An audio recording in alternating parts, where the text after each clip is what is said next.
So I've now got to render my insulation boards. You've seen in previous videos how I put them up, and I've just put this beading on, and that's very easy. You just have to cut it to the right size with tin snips and with scissors, and then it just slots into place. But now I've got to render it, and this I think is going to be the most difficult part of this whole DIY job.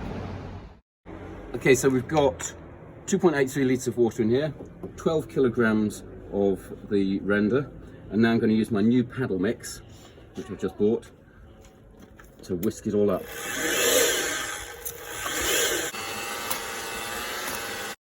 Okay, I'm going to start off by putting it around this mesh here. Now I've seen some people just paste over it, but some people put the paste underneath and then put the mesh on top. So I'm going to start by putting some underneath. And I'll also put some on top.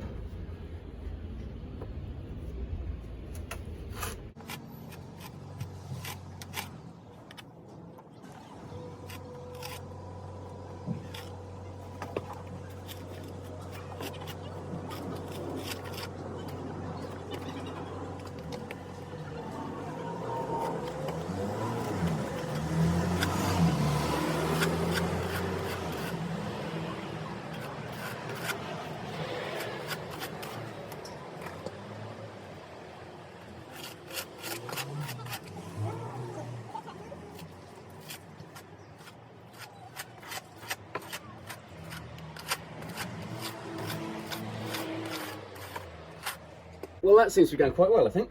So I'll just continue along all of this. I'll also put it on the other side of this one, and then we'll start putting the render over the top.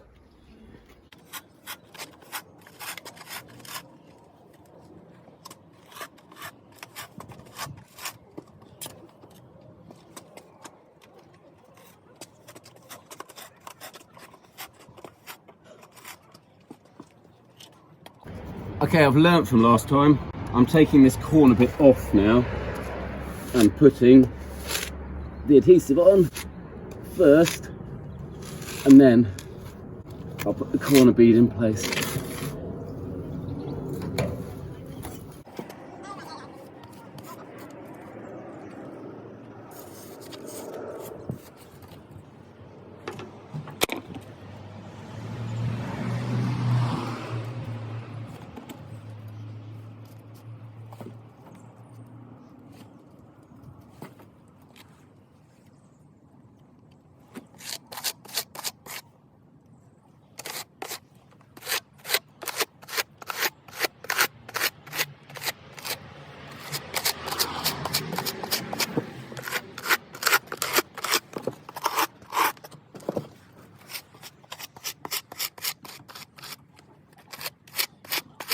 Okay, I've got the beading rendered in now. I could stop there and wait for that to dry, but I'm going to try and put the mesh on top and render the whole thing as well at the same time. So for that I've got this notched trowel, and I'm going to try and put a covering of this that's ultimately going to be 5mm thick with the mesh embedded at the top of it. So first I've got to cover this with the adhesive.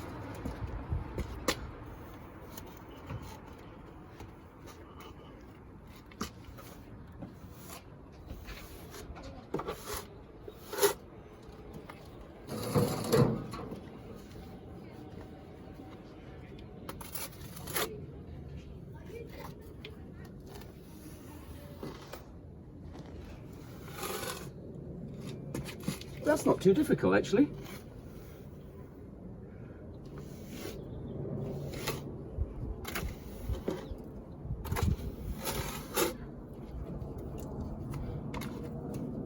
Okay, I've got this section covered now, which is enough for my first bit of mesh. And to find out if it's 5mm, I've got no idea if it's 5mm or not, I'm going to put this notched trowel over it, and these are 10mm. So if this end hits the board and the adhesive flows through this, then that will have 10mm notches, and on average that'll be 5mm. So I'll try going over it. Oh, that's a lot less, at least to start with. It was a lot less, but actually now it's building up a lot. So here was over 5mm, there was under 5mm. I've got to make it an average of 5 millimeters. Right.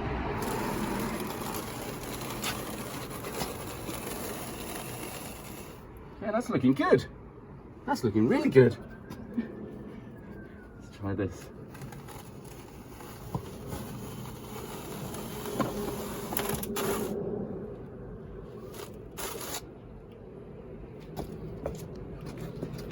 Okay, so I reckon, on average, that's going to be 5 millimeters. So I'll put my mesh into it.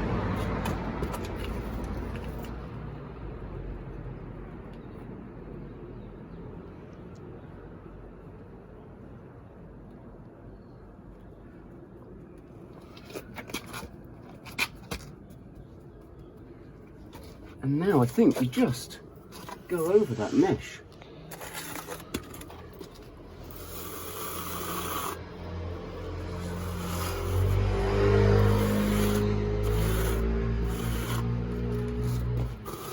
So this then embeds the mesh in the top layer of the adhesive.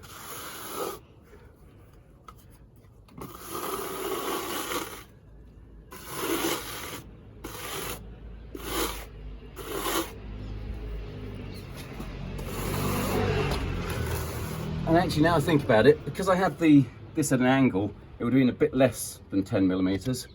So maybe I need a little bit more of the adhesive on it, but I'll put this in place first. And then maybe I'll just add a little bit more if it looks as though it needs it anyway.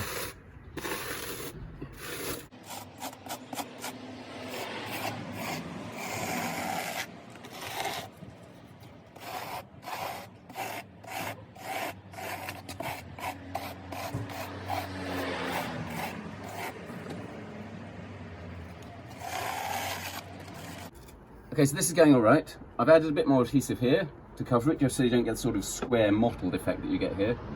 And I think that must be around about 5 to 6 millimeters, which is what it's supposed to be. So I'll just keep going.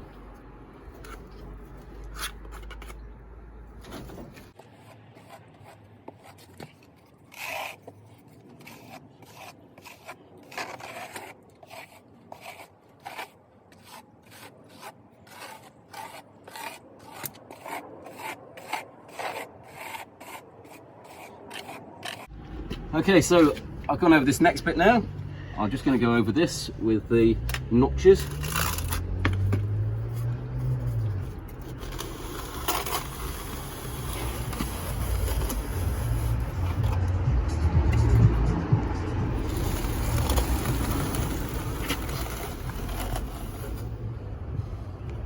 Okay, and now I'll put the next bit of mesh on.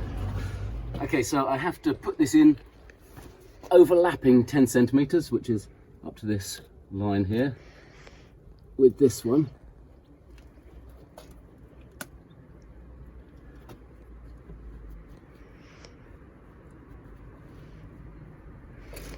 And then I just bed it in like I did the last one.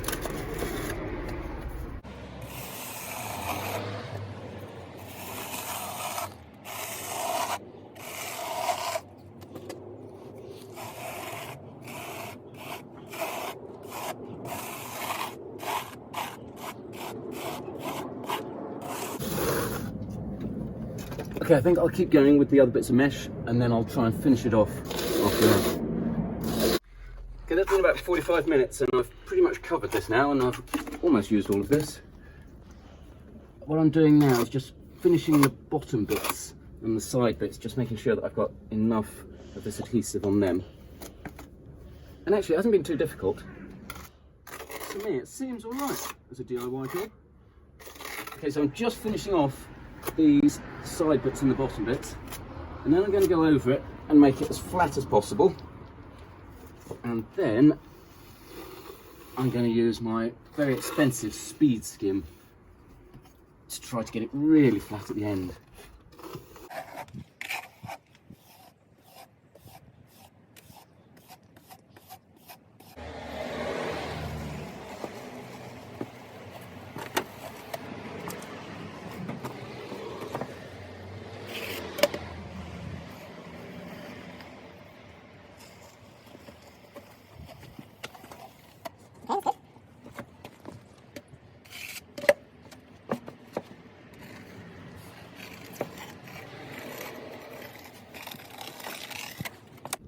Okay, that's as flat as I can get it with this notch trowel, but this is only £4.50. I've got this speed skim now, which cost me about £70. I'm going to go over it with this. This is supposed to get it really flat. Okay, let's see how this works.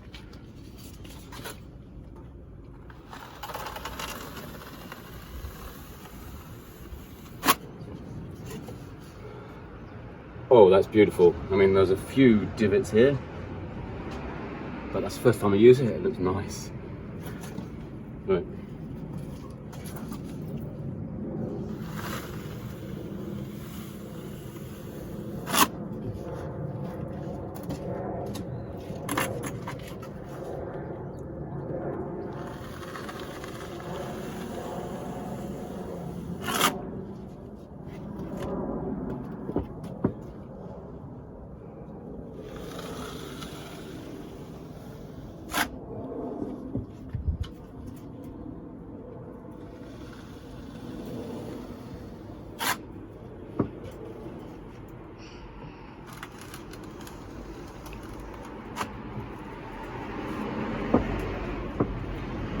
Okay, so a few little problems. This here, a little bit up here.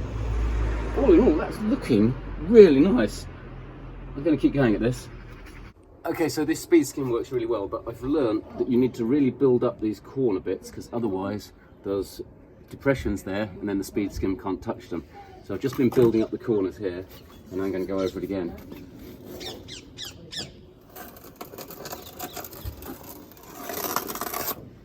That's definitely better on that corner.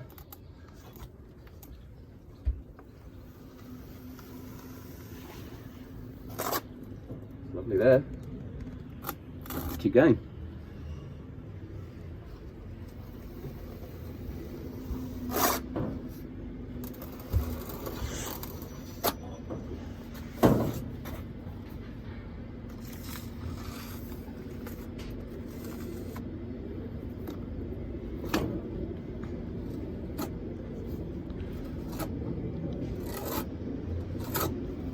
Right, that's another thing I've just learned. When the speed skim's close to the edge, don't have it just in from the edge, but actually have it over the edge.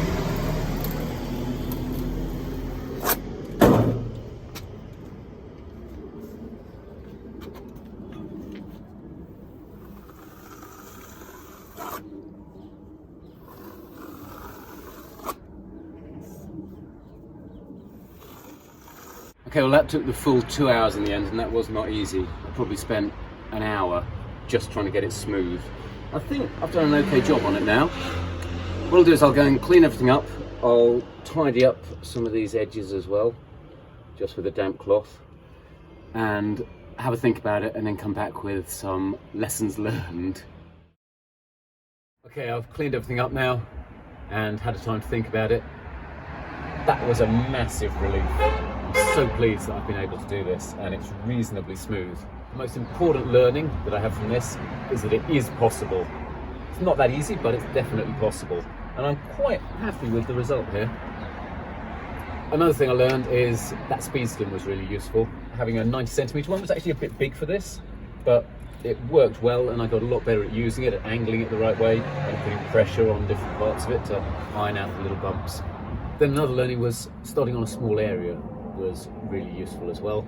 I wouldn't have been able to do more than this. This took a full 2 hours. I reckon about an hour putting everything on, and about an hour trying to get it smooth. Then in terms of the amount to use, 6 kilograms was not quite enough for a metre square. I think you probably need more like 7 or 8 kilograms per metre square. And then another learning was at the end using a damp sponge to go across the bottom bits, and also to smooth off the bits here was very useful as well. And then finally, watching YouTube videos beforehand of plastering and plasterers was very useful. I'm going to watch those and understand a lot better now what they're actually doing, and also have even more respect for how good they are. To be able to get this smooth with only a trowel is unbelievable. Even using that speed skim, I've not got it that smooth yet, but I'm sure I'll get better. Right, well, I'm very happy because I think that is the most difficult bit of the whole job. I've now got to do more things. I've got to learn about how to put insulation around windows, how to put verge trims in place, how to put stop beads in place, window reveal beads, I'll do videos of all of that, but I'm quite comfortable that that's going to be okay for a DIY job as well. So if the question is this a DIY job? I think the answer is yes, it's possible to do it DIY.